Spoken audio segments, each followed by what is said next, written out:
اچھا، نماز کے حوالے سے ہم گفتگو کریں گے کہ آج کل آپ نے دیکھا ہوگا کہ جب سے یہ بہت زیادہ ڈیجیٹلائزیشن کا دور آیا تو جو فرائض ہیں اس کو ادا کر کے قوم بھاگنا شروع کر دی. یہ بڑا آج کل رائج ہو گیا ہے کہ فرض پڑا اور بھاگ لی. اچھا کیا کام ہے؟ دکان پہ جانا ہے. اچھا کیا کام ہے؟ فلاں جگہ جانا ہے. کیا کام ہے؟ موبائل بج رہا ہے.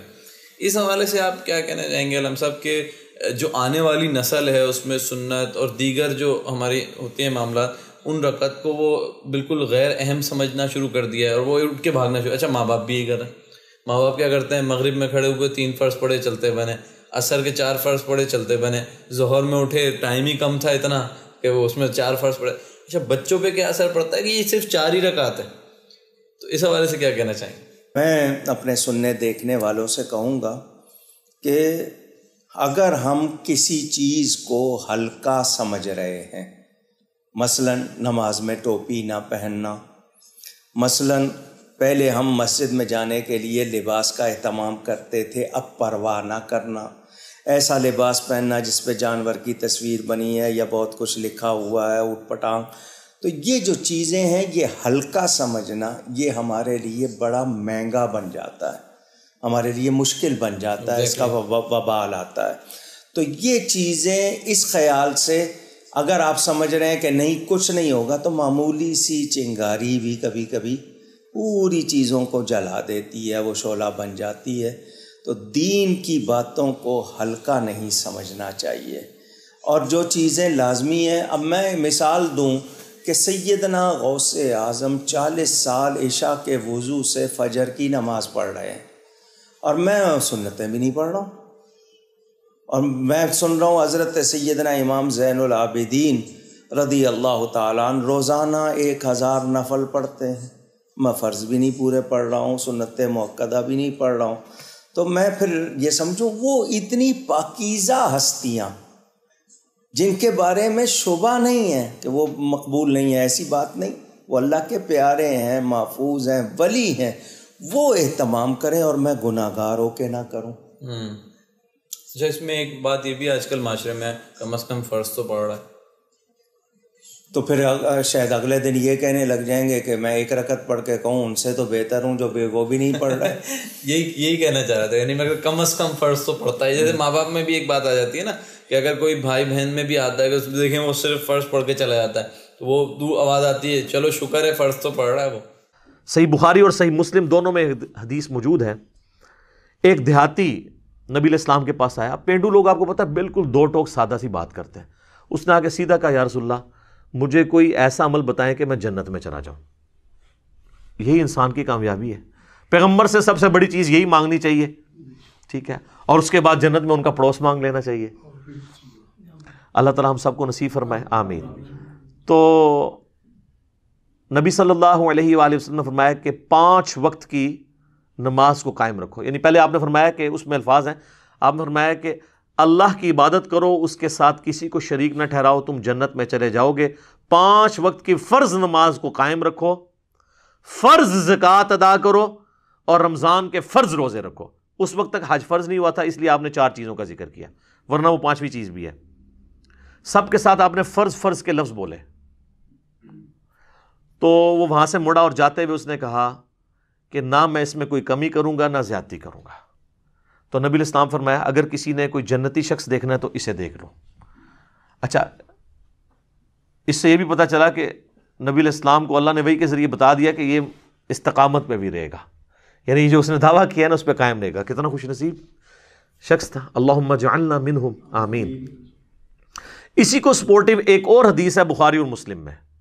اس میں ہے کہ ایک نجد کا ایک دیہاتی پرانگدہ حالت میں بال بکھرے ہوئے حضور کے پاس آیا اور نبی علیہ السلام سے کہنے لگا مجھے اسلام کے بارے میں بتائیں. تو صحابہ کہتے ہیں ہم تھوڑا قریب ہوئے تو ہمیں پتہ چلا وہ اسلام کے بارے میں پوچھ رہا ہے. تو نبی صلی اللہ علیہ وآلہ وسلم نے وہی توحید اور اقرار رسالت کے بعد آپ نے فرمایا کہ اللہ تعالیٰ نے تم پہ 5 ٹائم کی نماز فرض کی ہے, تم 5 نمازیں فرض ادا کرو. تو اس نے پوچھا کہ صرف فرض؟ تو آپ نے پھر آگے سے فرمایا کہ ہاں اگر نفلی نماز تم پڑھنا چاہتے ہو تو وہ تمہاری اپنی مرضی ہے, اس میں اضافہ کر لو. اور یہ یاد رکھیے گا سنت مؤکدہ غیر مؤکدہ یہ ساری ٹرمز فقہا کی ہیں, احادیث میں دو ہی ٹرمز ہیں، فرض اور نفل. اور نفل کا مطلب ہی ہے انفال، مال غنیمت، اضافی مال.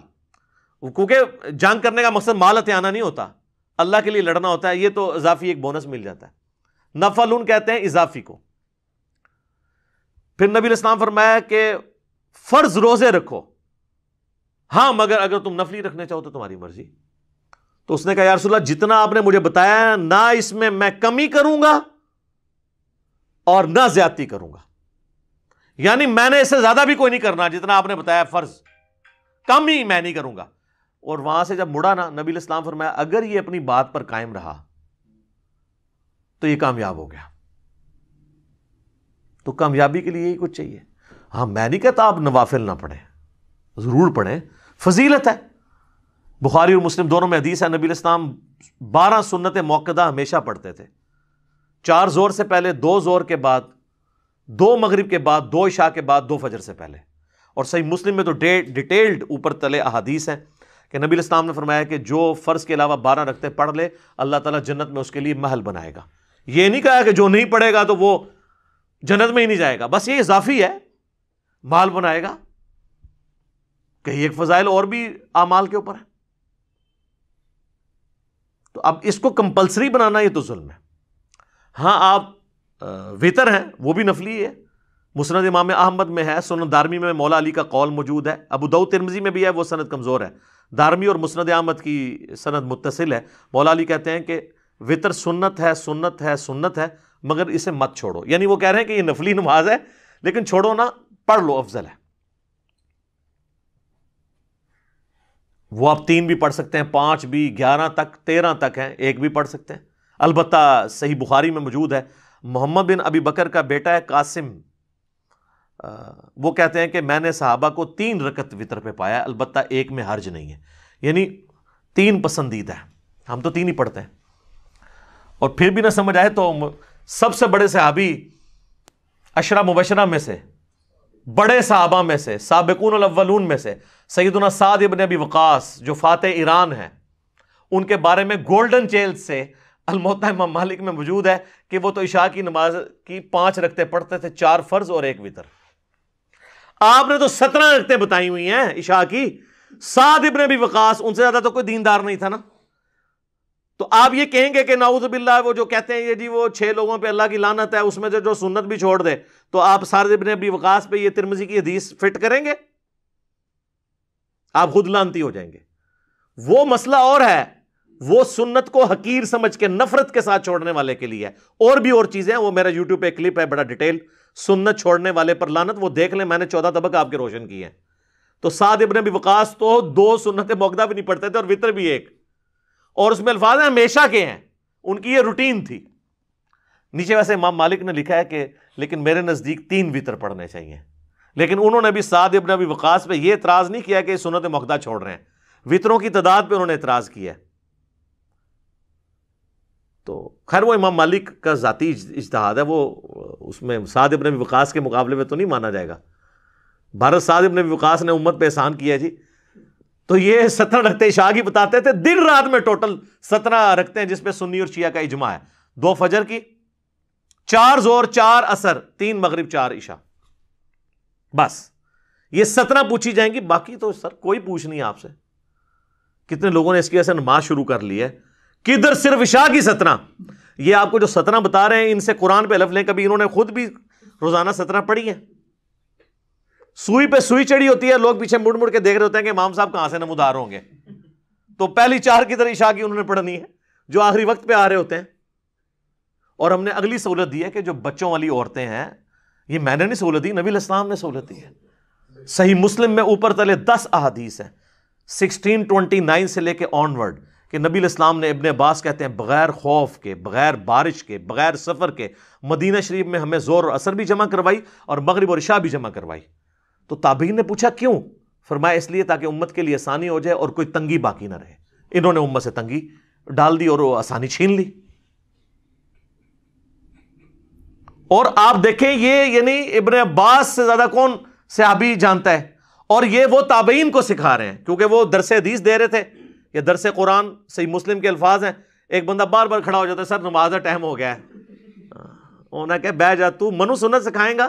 نبی اسلام نے تے مغرب شان جمع کیتا کو مغرب کا، یہ تو کہتے تارے نظر آ گئے تو پتہ نہیں کیا ہو جانا ہے، تارے نظر آ گئے سن، پھر ابن باز نے تارے دکھائے، انہوں نے کہا پھر بھی کسی کی تسلی نہیں ہوئی نا، وہ اٹھ کے حضرت ابو ہریرہ سے پوچھنے گیا، انہوں نے کہا کہ ابن باز بالکل ٹھیک کہہ رہے ہیں کہ نبی اسلام یہ کرتے تھے، تو یہ منسوخ والا بھی کوئی معاملہ نہیں ہے، یہ امت سے انہوں نے آسانی چھین لی اور اس کی وجہ سے امت تکلیف میں پڑ گئی۔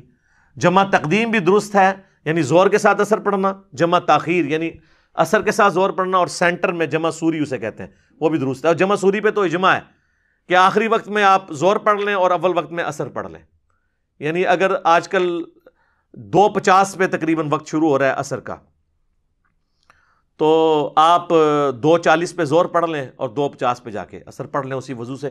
اس پہ تو حنفی بھی قائل ہیں کہ جمع سوری جائز ہے۔ ویسے تو آسانی ہے، 12 بجے کے قریب وقت شروع ہو رہا ہے نا زور کا، غروب آفتاب ہو رہا ہے 5 بجے، 12 سے 5 تک آپ جس وقت مرضی چاہیں جمع کر سکتے ہیں، اور اس طریقے سے غروب آفتاب ہو رہا ہے 5 سے لے کے فجر کا وقت تقریباً داخل ہو رہا ہے 5:05 پہ، اس وقت تک آپ کسی وقت مغرب اور عشاء جمع کر سکتے ہیں فجر کا وقت داخل ہونے سے پہلے۔ یہ تو اللہ نے آسانی دی ہے۔ یوٹیوب پہ میرا ڈیٹیل کلپ بھی موجود ہے نمازوں کو جمع کرنا، اس کی وجہ سے لوگوں نے نمازیں شروع کر دی ہیں، تو آپ لوگوں کو پہلے اس پہ لگائیں، پھر آہستہ آہستہ لوگ آئیں گے۔ ہم نہیں کہتے ہیں سنت، میں پوری کوشش کرتا ہوں سنت کا اہتمام کروں، ہمارے بھائی بھی کرتے ہیں، کیونکہ وہ حدیث ہے ابو داؤد کے اندر کہ قیامت والے دن جس کے فرائض میں کوئی کمی نکلے گی تو اللہ تعالیٰ فرمائے گا میرے بندے کی نفلی باتیں دیکھو، اگر موجود ہیں تو ان کو فرضوں کی جگہ تول لو۔ تو آٹومیٹکلی یہ جو آپ سے قضائے عمریاں پڑھواتے رہتے ہیں پرانے سالوں کی، جی آج تک جتنی بھی قضا ہوئی وہ چھوڑیں، توبہ کیے بس آپ سے شروع کریں، آٹومیٹکلی آپ کی وہ توبہ سے معافی ہو جائے گی، اور ویسے بھی جو آپ سنتیں ساتھ پڑھیں گے اس کے ایکویلنٹ تول لی جائیں گی، کوئی ٹینشن لینے کی ضرورت نہیں ہے، آٹومیٹکلی آپ کی قضائے عمری روزانہ بنتی جا رہی ہے۔ تو یہ آپ امت کو مشکل میں نہ ڈالیں، احادیث کا بھی تھوڑا مطالعہ کر لیں، بابوں سے نکلیں، کتابوں کے دین پہ آئیں، تو آپ کو پتہ چلے گا کہ کتابوں کا دین اور ہے۔